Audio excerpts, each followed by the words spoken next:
Stefano Sala è furioso dopo l'esclusione da Sanremo Giovani. Il model Oedex Geffino ha confidato nell'EU. L'ultimo ore di aver partecipato alle elezioni per arrivare tra le nuove proposte del prossimo Festival d'Isa.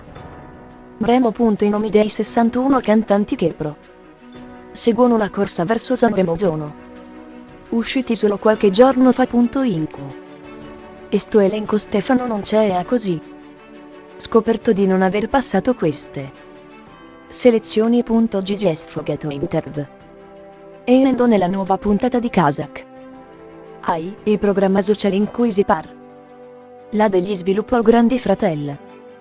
Ovi non solo. Le puntate vanno da solo su Instagram e Facebook, ma ci sono delle piccole anticipazioni che annunciano le novità in arrivo nella puntata successiva. E una dic questo oggi riguarda Stefano Sala. Stefano Sala e Sanremo Giovani, l'OSF Ogo del modello dopo l'esclusione app.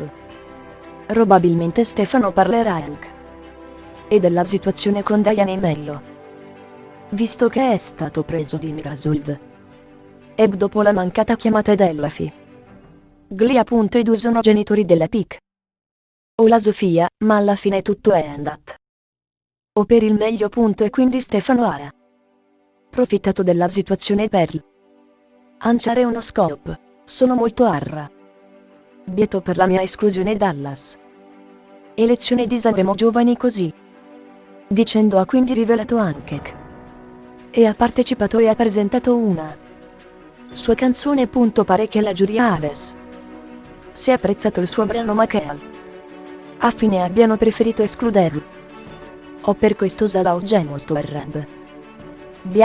Nel suo intervento infatti ha aggiunto: avevo presentato un brano che era piaciuto ma poi sono stato escluso e vorrei sapere perché. Avrei preferito che mi dicessero che la canzone faceva schifo per lui. Quindi sarebbe stato meglio scoprire subito che il suo brano non era adatto a Sanremo e non ricevere commenti positivi e poi scoprire di essere stato escluso.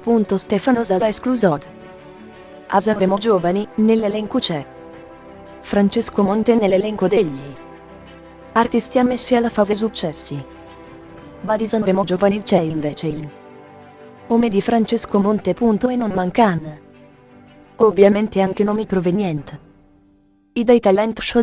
Stefano Sala e Francesco Monte comunque sono diventati molto amici partecipando insieme